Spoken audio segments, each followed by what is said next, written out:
I think I had a weakness and things just started piling up on me. For example, Tierney's father admitted in 1958 that he stole $4,200,000 from her, money she needed badly for her disabled daughter, but that was just the start of the shocking secrets. From John F. Kennedy's mean rejection to working undercover in a dress shop during mental breakdowns, these lost letters show the terrible truth behind Hollywood's most beautiful front. Tierney was born on November 19, 1920, in Brooklyn, New York. Her father, Howard Sherwood Tierney, was a successful insurance broker, and her mother, B. Lavinia Taylor, used to be a physical education teacher. Jean went to the best schools and lived a privileged life.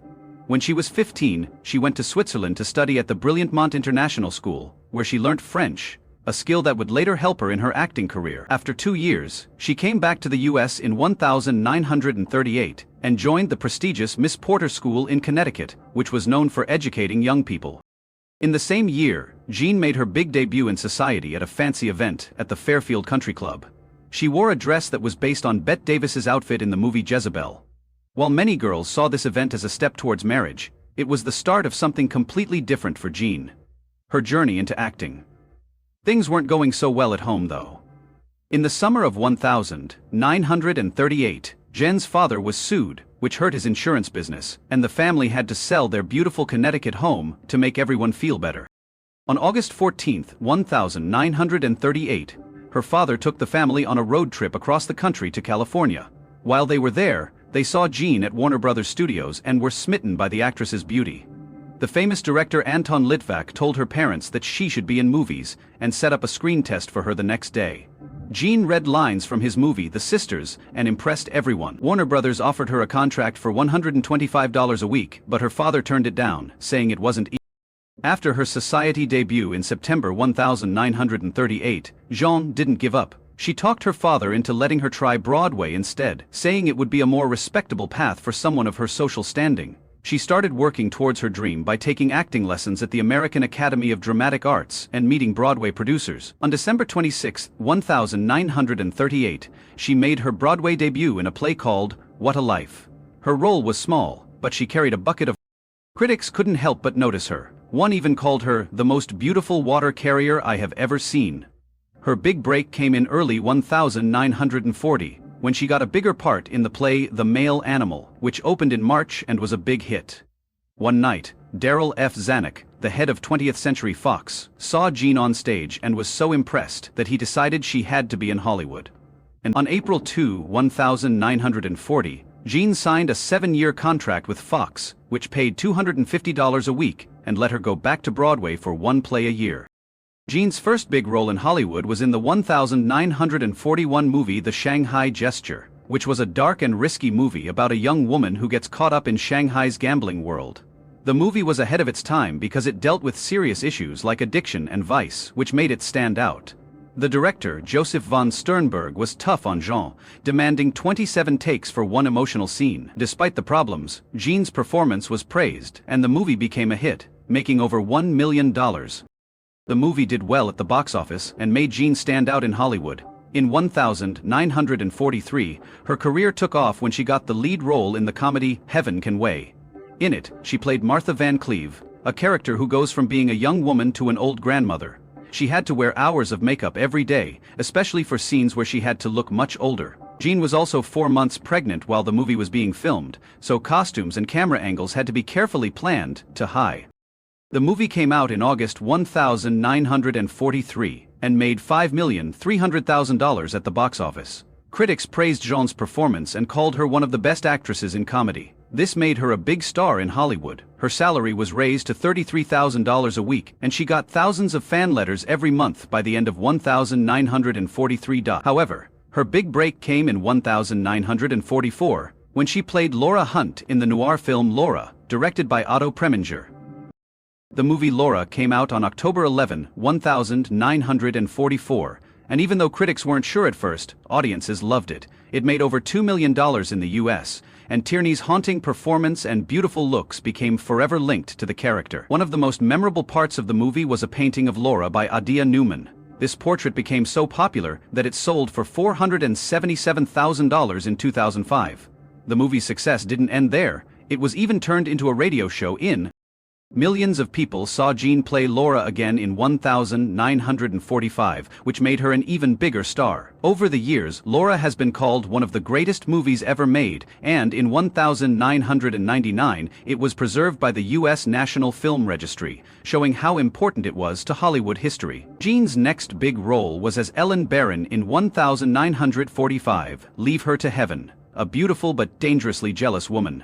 The movie was a huge hit, making over $5 million. $5 million, making it Fox's most successful movie of the decade. One of the most shocking scenes showed Ellen watching her disabled brother drown without helping him. This scene was filmed at Bass Lake, California, and it took 3 long, hot days to shoot. Jean had to wear sunglasses to protect her eyes from the glare off the water. Her chilling performance earned her an Oscar nomination for Best Actress, but she didn't win. The movie became a classic, and in 2018, the Library of Congress preserved it. Tierney said it was one of his favorite films, and that Jean Tierney was underrated as an actress. Jean also worked with some of the best directors of her time. She was in Heaven Can Wait 1943 with Ernst Lubitsch, and in several films with Otto Preminger, including Whirlpool, 1949, and Where the Sidewalk Ends, 1950. Preminger was a tough director, and Jean and him once got into a fight on set, but they ended up respecting each other. Lubitsch, on the other hand, helped her become a better actress by TK. Later, she said that Preminger taught her that less is more when it comes to acting. People also couldn't forget how beautiful she was. Darryl F. Zanuck, the head of 20th Century Fox, called her the most beautiful woman in movie history. Her striking green eyes and high cheekbones became her trademark, and they were the inspiration for the famous song Laura, which was written for the movie. Artists like Salvador Della Deli painted her in The Dream of Venus, a portrait that sold for. Jean Tierney's life had beauty, love, heartbreak, and challenges that changed her forever. When she met Oleg Cassini, their love story was like something out of a movie. She was only 20 and he was 28. They fell in love quickly, even though her parents didn't like him because they thought he was just after her money. But Jean didn't care, she was crazy in love. In June 1941, they shocked everyone by running off to Las Vegas to get married without even planning to. Jean didn't want to wear wedding rings, so she wore earrings instead. They wanted to keep it a secret, so they put fake names on their marriage certificate. Her father was furious and cut her off financially, and to make matters worse, Oleg lost his job at Paramount. But in the beginning, they still enjoyed being together. They were young, beautiful, and in love. In 1943, their lives changed forever when their first daughter Daria was born. Jean had caught a disease while she was pregnant, and Oleg had German measles while visiting the Hollywood canteen to support soldiers. But that one night changed everything. Daria was born very small and sick. She weighed only 3 pounds and needed a blood transfusion right away to survive. Soon, doctors told Jean and Oleg the terrible news. Daria was deaf, partially blind, and severely mentally disabled because of the rubella. Jean was crushed. She blamed herself for what happened and couldn't stop thinking that she had caused her daughter's pain. They spent a lot of money. A lot of money was spent trying to help Daria, but nothing worked. When she was 4, Daria was put in an institution because she was too hard to care for. Even though this was the best choice for Daria, it broke Jean's heart and haunted her for the rest of her life. 3 years later, in 1946, at a tennis party, a fan approached her, excited to meet her favorite actress. The woman told Jean that she had met Daria at the Hollywood canteen during the war, and then casually admitted she had broken German measles quarantine just to see her. Jean froze. This woman's selfish choice had caused her daughter's disabilities. Jean didn't say a word, she just walked away, shocked and angry. This moment would stay with her forever, adding to her guilt and sadness. It was cruel that the fame she loved had also caused her the most pain. The guilt Jean felt over Daria affected every part of her life, and she couldn't stop blaming herself for it. Going to the Hollywood canteen while pregnant made her constantly think about it. By the late 1940s, her mental health started to get worse. She became anxious and depressed, going back and forth between high energy and deep sadness. Her work also got worse. On the set of Mambo in 1953, she had a breakdown and had to leave the project. Jean's problems also hurt her marriage to Oleg Cassini. The stress of taking care of Daria, the financial burden, and her mental health started to get worse, made their relationship worse. In 1946, they split up. Oleg gave up his share of their estate to help pay for Daria's care. During their breakup, they dated other people, but they got back together in 1948 and had another daughter, Christina. For a while, things seemed better, but their problems never really went away, and by 1952, they were divorced. Even after they split up, they stayed friends, and Oleg later said that Jean was the unluckiest girl in the world when she met John F. Kennedy in 1946. Kennedy, who was 3 years older than her, was just starting his political career. They met on the set of her movie Dragonwyck and quickly fell in love. Their relationship became a sensation in both Hollywood and Washington, D.C., with people being captivated by their glitzy pairing. They spent time together on movie sets, at political events, and in fancy restaurants and nightclubs in New York and Boston. On August 12, 1946, they were photographed at the premiere of The Razor's Edge, and the picture was released later that year. While they were apart, Kennedy kept in touch with Jean by sending her books about politics and economics to read. In October 1946, on a weekend at Cape Cod, Kennedy told Jean that he wanted to be president one day. Their relationship grew stronger, and in early 1947, he invited Jean to his family's home in Hyannisport, where she met his family and his mother, Rose Kennedy, who liked her. However, being around the Kennedys made Jean realize how hard it might be to fit into a political family. As they spent more time together, Jean became more interested in Kennedy's life. She even went to one of his campaign fundraisers in March 1947 and met important political figures. But their careers were pulling them in different directions. Kennedy's political ambitions and Jean's Hollywood obligations made it hard to balance their lives. By June 1947, they both realized they couldn't keep going together, so they broke up. The breakup was very hard on both of them. At a lunch in New York on July 17, 1947, Kennedy told her the truth. He could never marry her because he was Catholic and she was divorced. He also said that marrying her would ruin his chances in politics. Jean was devastated. She had imagined a future with him, and even imagined herself as First Lady. But Kennedy talked about his plans to become a congressman, then a senator, and finally president, as if love had nothing to do with them. Jean later wrote that it felt like he was talking about someone else's life after the breakup. Jean had a hard time with her emotions. She couldn't sleep, lost weight, and threw herself into work to take her mind off of her sadness, but it never went away. In September 1947, she had a breakdown while filming Thunder in the East and had to be hospitalized. This was the start of a long battle with her mental health. Years later, when John F. Kennedy became president in 1960, Jean was getting help for depression.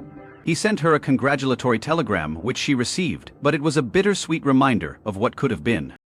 Years later, Jean called Kennedy the love of her life, but she also said that their relationship taught her that dreams don't always come true. Jean's love life didn't end with Kennedy. In 1940, she met Howard Hughes, a famous billionaire known for being daring and eccentric. He was crazy about her and tried to win her over by doing big things like flying his plane low over her house and dropping roses into her pool. They were together on and off for years, but it was Rocky who broke up the couple. Hughes was controlling and would often disappear without a reason, but he cared about Jean, and years later paid for her psychiatric treatment to show how much he still cared about her. In 1952, Jean started dating Prince Ali Khan, a handsome playboy known for living a lavish life. They met in Cannes, was immediately smitten by her beauty. He showered her with expensive gifts, and even gave her a 10-carat diamond ring. Their love story made headlines, but A's father, Ahmed III, didn't approve of their relationship. She told him she would cut off his money if he married her. Jean broke up with him, and went back to the US because she realized that their lives were too different for it to work. Jennifer T. was one of the most beautiful and talented actresses in Hollywood, but in the 1950s, her life took a heartbreaking turn. It started with small changes. She started having mood swings and having trouble focusing at work. In 1952, people noticed she was forgetting her lines and acting differently on set than she had in 1953. On February 14, while working on the movie Personal Affair, Fair lost her mind and started wandering around the studio lot.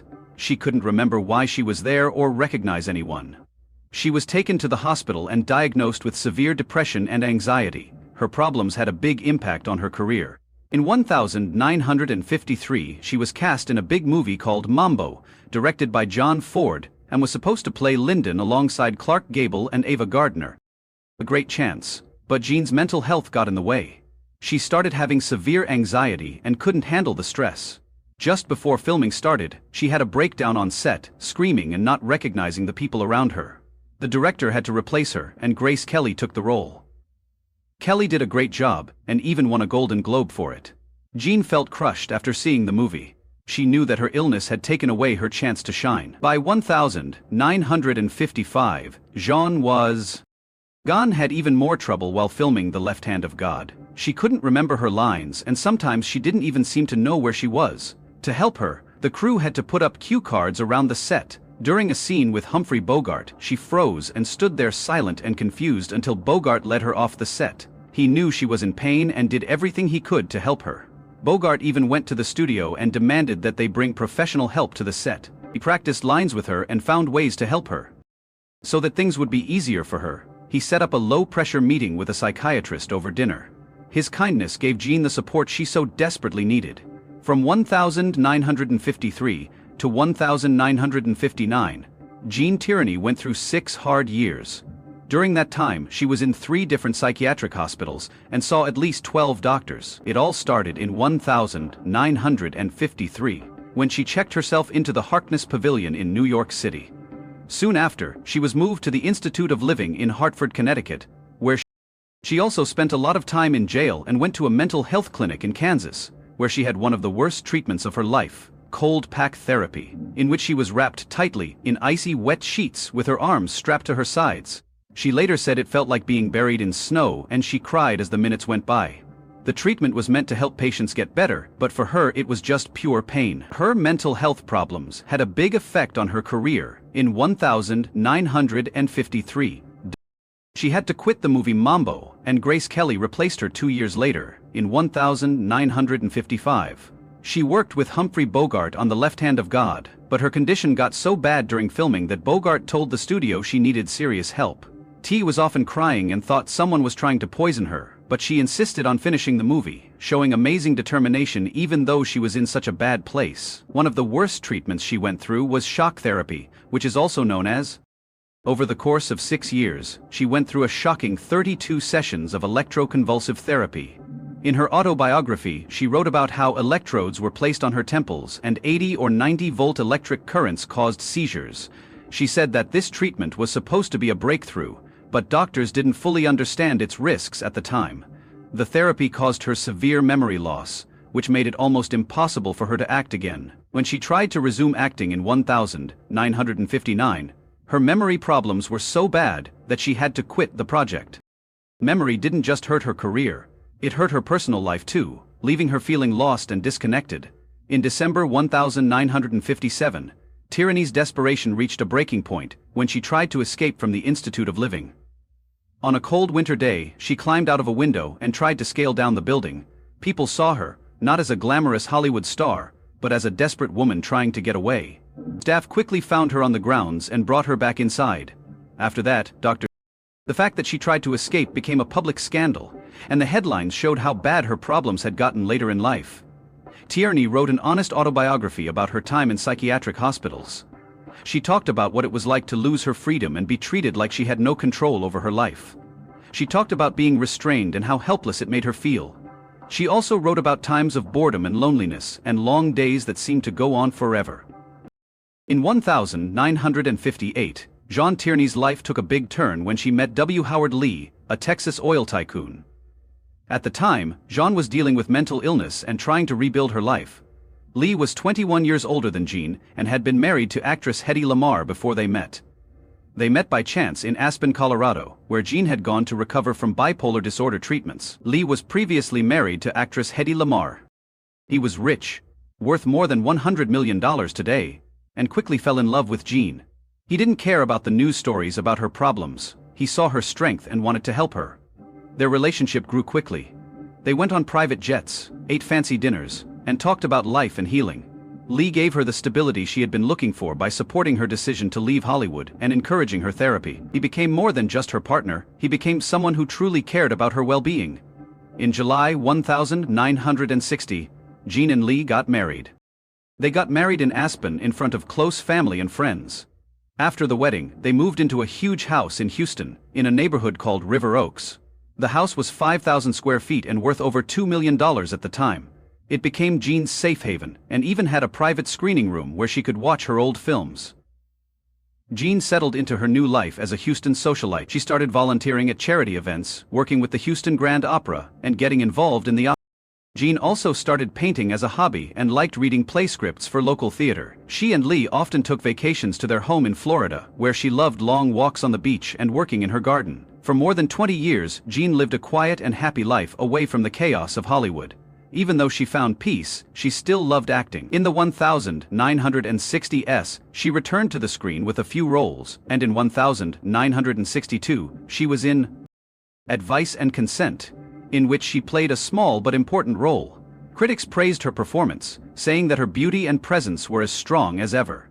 This gave her the confidence to play another complex character in Toys in the Attic in 1163. Her last movie was The Pleasure Seekers in 1164, in which she played a glamorous role similar to the one she had played earlier in her career. She later tried acting on TV, in a 1969 movie and an 1880 miniseries, but Hollywood was hard for her and she chose to take a break. Jean's relationship with her father Howard Tierney was very painful. In 1942, she found out that he had stolen over $250,000 from her earnings, which is about $4,200,000 today. She found out when she tried to use her savings to care for her daughter Daria and found that the money was gone, leaving her with less than $5,000. This betrayal broke her heart, and she broke up with him. In 1958, her father wrote her a letter admitting what he had done and begging for forgiveness. Jean never replied, but she kept the letter. In her autobiography, she only briefly talked about it, saying that even the people closest to us can fail us in the deepest ways. It was a heartbreaking part of her life that she rarely talked about. In 1958, while she was still recovering, Jean did something unexpected. She worked 30 hours a week as Mary Stevens in a small dress shop in Kansas, without anyone knowing who she was. She wrote in her diary that she was afraid people would recognize her, but she also felt free for 4 months, as she lived a normal life helping others. One co-worker later said that Jean seemed both classy and friendly, but no one guessed her real identity. Finally, a customer did, and Jean's time at the shop came to an end. She later said that those months gave her peace and helped her heal, and she often talked about how doing simple everyday work had been a big part of her recovery. Jean Tierney's life was full of problems, but she also found love, peace, and purpose. She dealt with betrayal, mental illness, and the pressures of fame, but she stayed strong.